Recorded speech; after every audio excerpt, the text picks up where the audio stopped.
Suspense. And the producer of radio's outstanding theater of thrills, the master of mystery and adventure, William N. Robeson.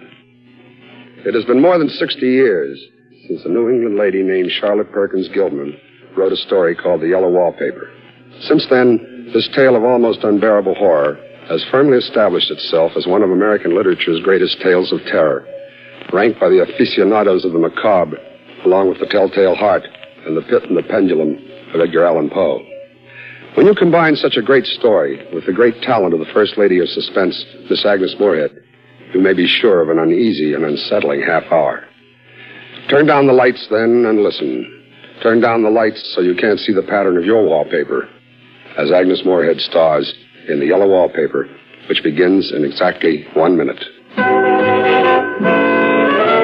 Smoke Kent, smoke Kent, smoke Kent with the micronite filter. It is the mild cigarette. It's got the freshest, cleanest taste yet. It is the mild Kent cigarette. Smoke Kent with the micronite filter.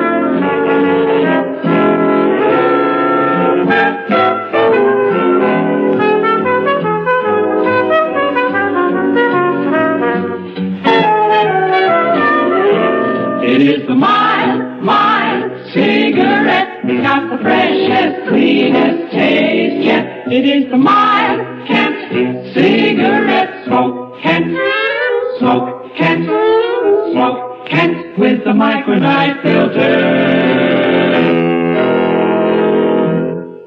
And now, Miss Agnes Moorehead in The Yellow Wallpaper. A tale well calculated to keep you in suspense. I've never seen a worse wallpaper in my life. All those strangled heads and bulbous eyes and fungus growths seem to shriek with derision.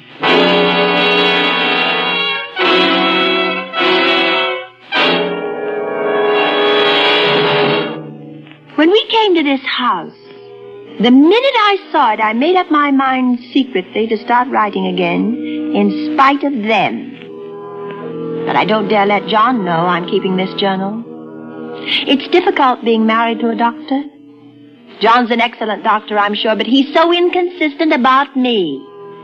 He says I'm not really sick, that I'm only a little run down from caring for the baby, that I have a temporary nervous depression, and so he forbids me to write a word.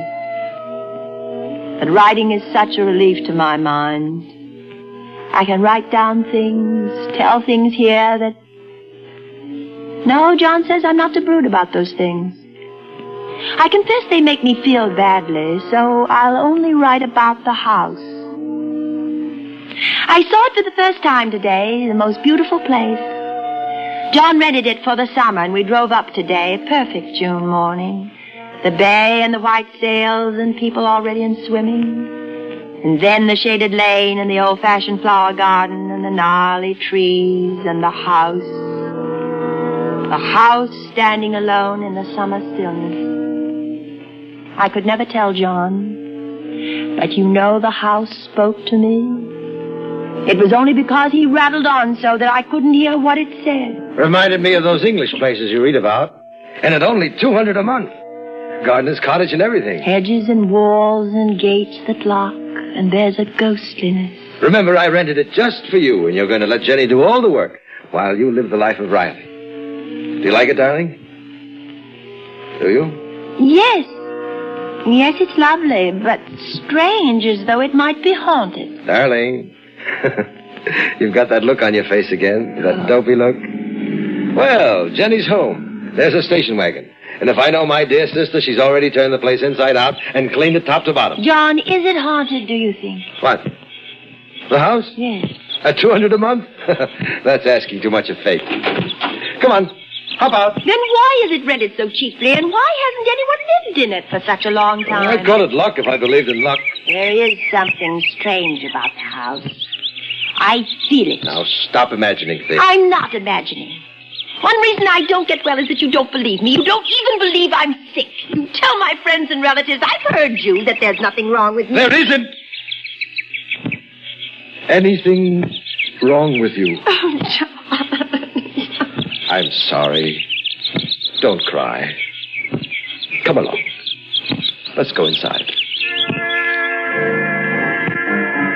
So I came into this house in tears. It was wrong. It was all wrong. Maybe the house saw me crying. Or this room. I got so unreasonably angry with John. I shouldn't, I know. He's so careful and loving, and I repay him so badly. I should control myself. At least in front of him. But it makes me so tired not to show what I feel. My sister-in-law, Jenny, met us at the door. Naturally, she saw I'd been crying, but she took pains to ignore it. Well, hello. You two are early. You must have started at the crack of dawn. How was the trip? Made it in less than 2 hours.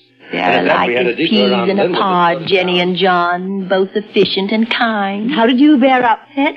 Very well, thank you, Jenny. I must say you look Both very well. kind and both somehow cruel, but I don't really think that. You're in time for lunch. I bought a flounder down at the wharf and cooked it with capers and cream. Sound good? Wonderful, Jenny. May I see the house first? The whole grand tour? Pet, the flounder will be cooked to death. Well, at least my room. Our room. All right, if you insist. If the fish is spoiled, don't blame me. Why would I blame her? Whose room is this, Jenny? Yours? Yes. It's small, but it's near the door and the telephone. Oh, John? John, look, let's take this one for you and me. I love those roses over the window. I've already put your things upstairs, Pet. A little porch and such pretty old-fashioned chintz hanging. You like the room upstairs. You can see there's not room for 2 beds. And I won't hear of being in separate rooms. John and I talked it over. The room at the top of the house has so many windows. And you must absorb lots of fresh air, darling, to get back your appetite. They smother me with concern. They crush me with kindness. Come along, there's a good girl. All right. You know what's best. Oh, you'll like the nursery. It's got loads of sunshine. Up the steep, narrow stairs. 2 stories up to the very top of the house. I told myself over and over I mustn't be angry. They mean so well for me. That I'm not to have thoughts or feelings, likes or dislikes. I'm to do what they say because they know what's best. I'm not to cry. I'm not to have dreams or fancies. Up the steep, winding stairs to the top. There's a gate at the top that locks. I wonder why. And beyond the gate is the nursery room. This room. It is big and airy. Nearly a whole floor with windows that look every way. They say it was a nursery. But what was it, really? Open them all, Jenny. Wide. Well, darling? Why are the windows barred? Well, that's for little children, otherwise it wouldn't be safe. Yes. Children climb around so, don't they? What are those rings and things in the wall? Oh? Oh, I expect they made it into a gymnasium when the children were older. A sort of playroom. How they must have hated the wallpaper. They were rough on it, that's for sure. The way they've torn it off in patches. I don't blame them. It's hideous. Oh, who wants to look at wallpaper with this view? You can see the whole bay. It's a revolting color. It's unclean. It's such a thickish yellow there where the sun faded it. Now, darling, you must be hungry. I know you're tired. I'm not tired. Why do you both act this way? I say the wallpaper's ugly and you look at each other. Your eyes shuffle back and forth and suddenly you both act as though I'd lost my... Darling, that was something we weren't going to say. Be a good girl, Pet. We don't act anyway. We only want you not to worry. We want you to be well. It's true. That's all they want. John laughs at me, of course, but one expects that in marriage, and he says I have foolish fancies, and he sometimes can talk them away, but not this time. No matter what he says. It's a smoldering, sulphurous, unclean, hideous wallpaper. No wonder the children scratched at it and stripped it down. No wonder they gouged the plaster with their little fingernails. No wonder they hated it. I hate it myself. Somehow I feel it hates me.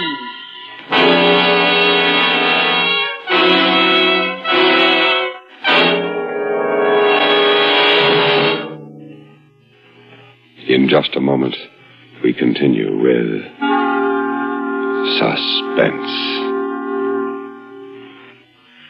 The best things in life may not always be free, but some of the worst things sure are expensive. The trail that litter bugs leave behind them costs our government $50 million a year on primary highways alone. And that's only part of the penalty, for none of us enjoys the countryside when it's littered with sandwich wrappers and old newspapers. Every year, thousands of Americans sustain injuries from broken bottles, rusty beer cans, and other objects thoughtlessly cast out on the highway. As a result, work hours are lost and wages remain unearned. A carefree holiday is hardly carefree if you're careless about trash. Your neglect can only add to your tax bill and damage property you might otherwise enjoy.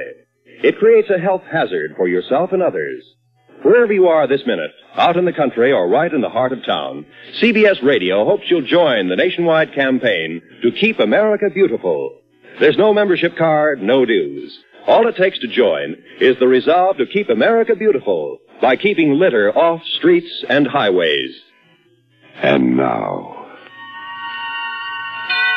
we continue with the second act of The Yellow Wallpaper, starring Miss Agnes Moorehead. A tale well calculated to keep you in suspense.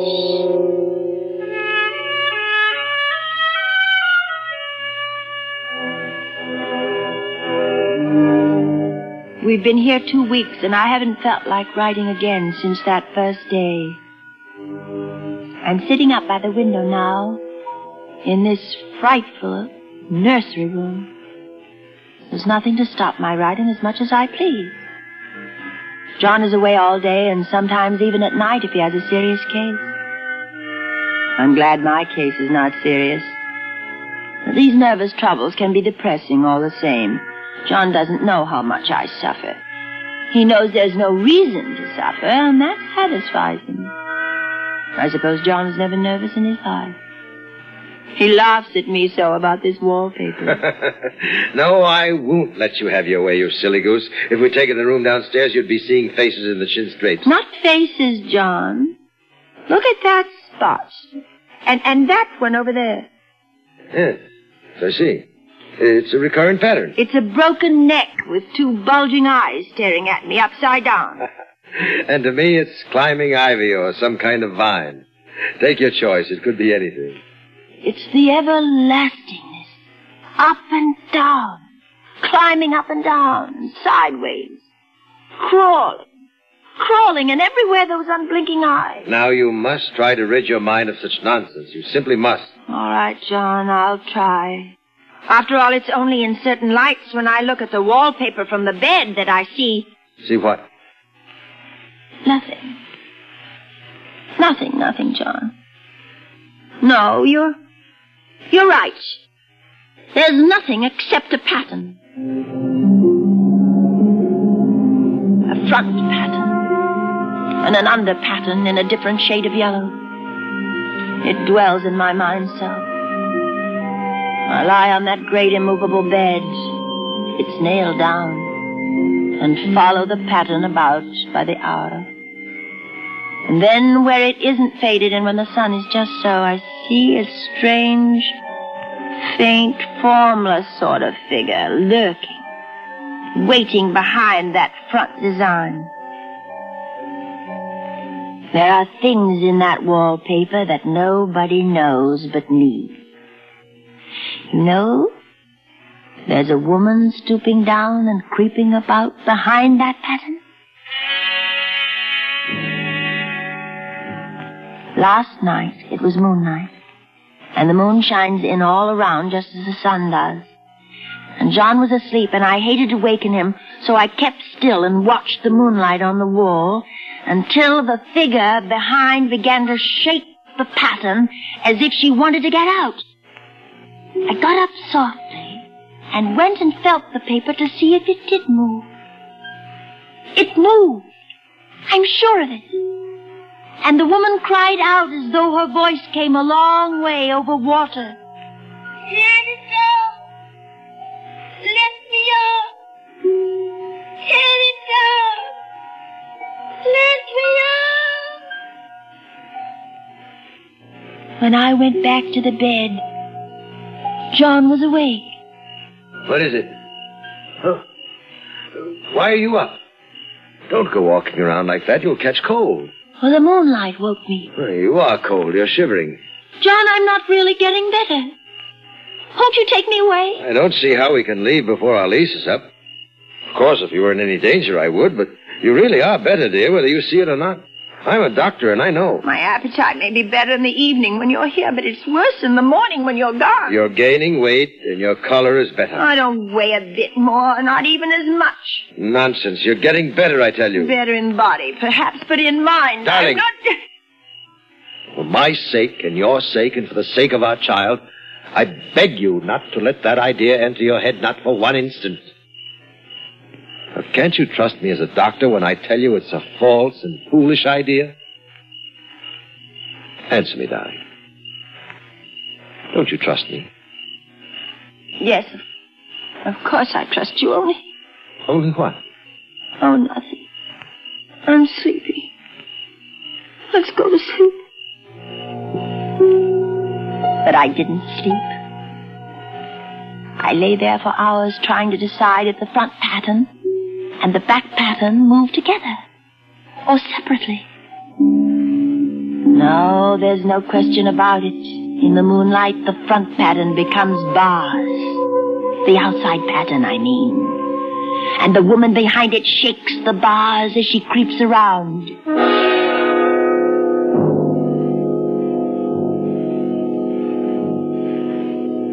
I like this room now. And life is much more exciting than it used to be. I have something more to expect, to look forward to watch. And I really do eat better, and I'm quieter than I was. John is pleased to see me improve. You see, you're flourishing like a weed in spite of your wallpaper. Yes, in spite of the wallpaper. In spite of it. Because of it. But I had no intention of telling him that. He might want to take me away. And I don't want to leave now until I found out.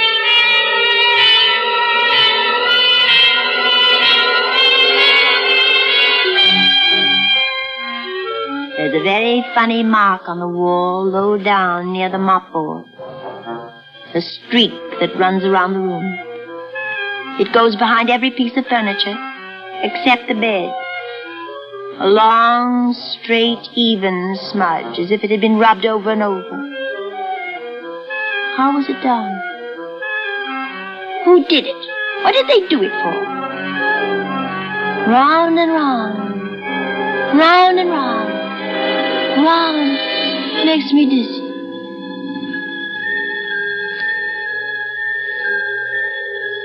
I really discovered something at last. There are a great many women behind the pattern, and sometimes only one. And she creeps around fast, and her creeping shakes the pattern.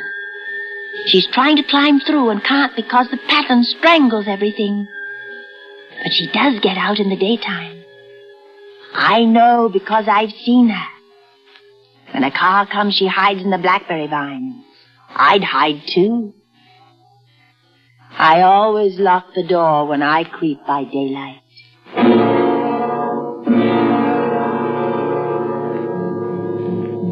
There are only 2 days left to tear the paper off and let the woman out into the room.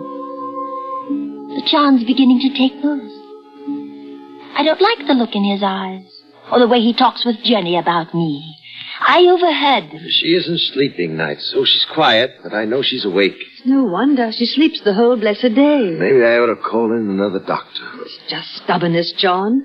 She's determined to prove you wrong. I suppose you're right. Maybe a sanitarium would be... Oh, darling. Hello, Pet. How you creep about. That's a funny thing to say, Jenny. It isn't I who creeps. Jenny says you stay in your room too much. You don't take your exercise. You tell me to rest and take exercise. I can't do both. As though I can't see through them. Well, tomorrow's our last day here. We'll talk about exercise when I get you back to town. I'll have to rouse you out of bed pretty early, Pet. Some of that furniture up there belongs downstairs. The movers will be here at 9. Maybe you'll sleep upstairs tonight, Jenny, so you won't be alone, darling. You won't be here tonight, John. Not till tomorrow evening. I have a difficult case at the hospital. And if you're going to feel lonesome... Oh, no, Jenny. I'll rest better alone. I'm sure of it. Thank you all the same. They think they're so clever. I won't be alone a bit. As soon as the moon shone in, the poor thing began to crawl and shake the pattern. I ran to help her. I pulled and she shook. I shook and she pulled, and by morning we'd peeled off yards and yards of that paper. A strip about as high as my head and half around the room. When Jenny came up in the morning, she looked at the wall in amazement. What in the world? You know what I did? You know why I did it, Jenny? Just to spite the vicious thing. Why are you so surprised? I'm not. I wouldn't mind doing it myself. But you mustn't. She wouldn't mind doing it. Now, why don't you come downstairs and lie down? It'll be dreary up here once they take the furniture out. Well, they can't take the bed out. It's nailed down, you know. I like it here. It'll be quiet and empty and clean. But you'll sleep downstairs tonight when John gets home. Oh, yes. Yes, when John gets home. How she betrayed herself. She wouldn't mind doing it. But I'm here and no person touches this paper but me. I've locked the door and thrown the key down into the front park. I don't want anybody to come in till John gets home. I want to surprise him. And I've got a rope up here. Even Jenny doesn't know that. If the woman gets out from behind the pattern and tries to run away, I can tie her securely to one of the rings in the wall. There she is. See how the pattern moves? Like wallowing seaweed. How monstrous and pointless that pattern is. It'll strangle her unless I help. Wait, I'll help you. I'll peel off all the paper I can, standing on the floor. Now, wait. Just wait. Be patient. Yes. You push, and I'll pull. Oh, it sticks horribly to the plaster. Maybe I can get it off with my teeth. Oh, it hurts, but I'm getting it. Wait, just a little bit. Oh, I'm getting it. Wait, a little bit more. A little bit more.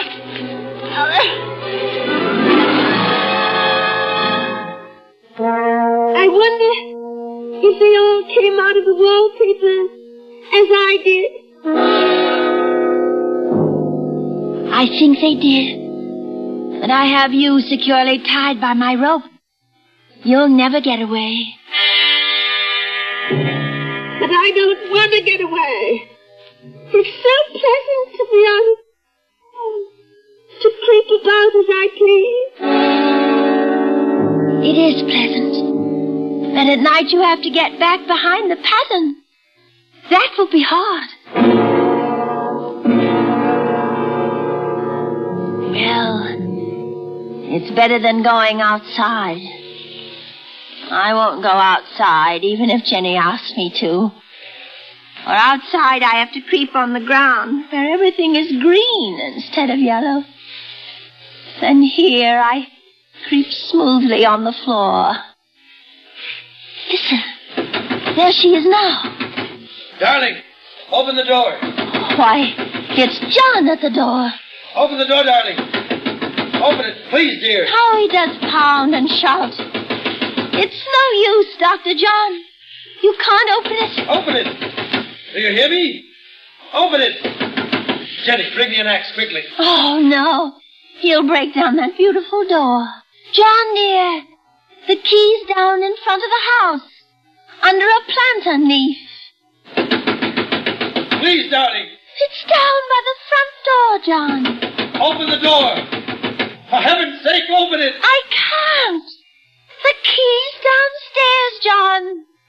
It's under a plantain leaf by the front steps. It's under a plantain leaf, John. Go and see. You'll find it if you look. There, he's gone to look.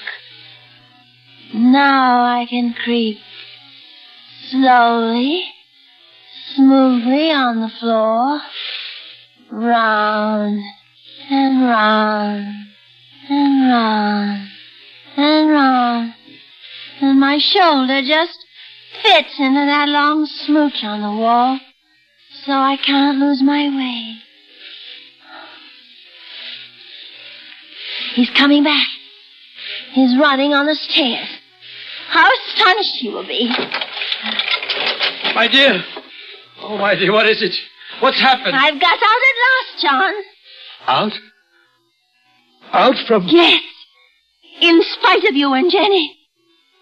I pulled down the paper. I shook the pattern and pushed and pulled it down. It stuck horribly. But you'll never, never, never put back. You're so pale, John. Why do you close your eyes?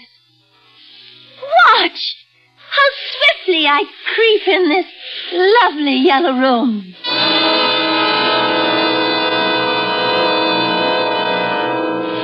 Fainted. Why should that man have fainted? But he did. And right in my path by the wall. So that I have to creep over him every time. Round and round and round and round and round. Round.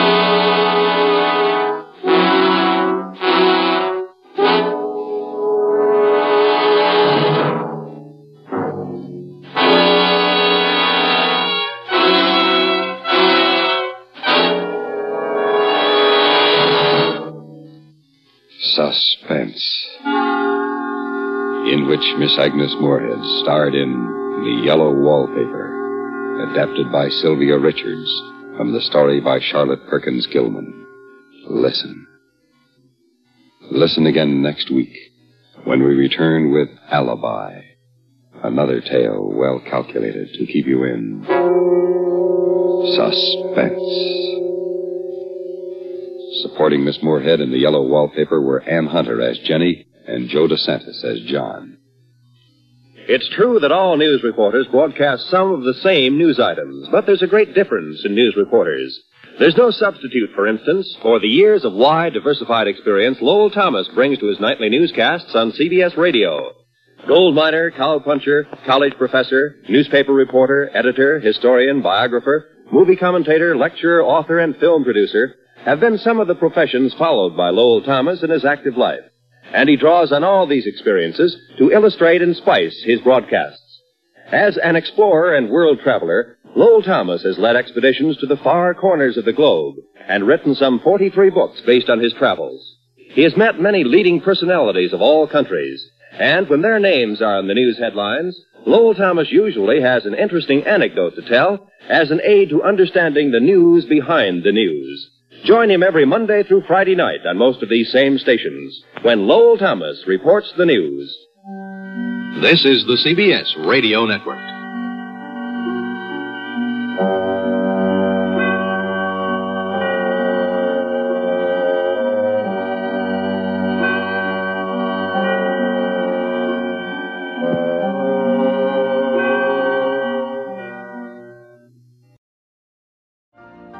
You've been listening to the OTR Gold Network.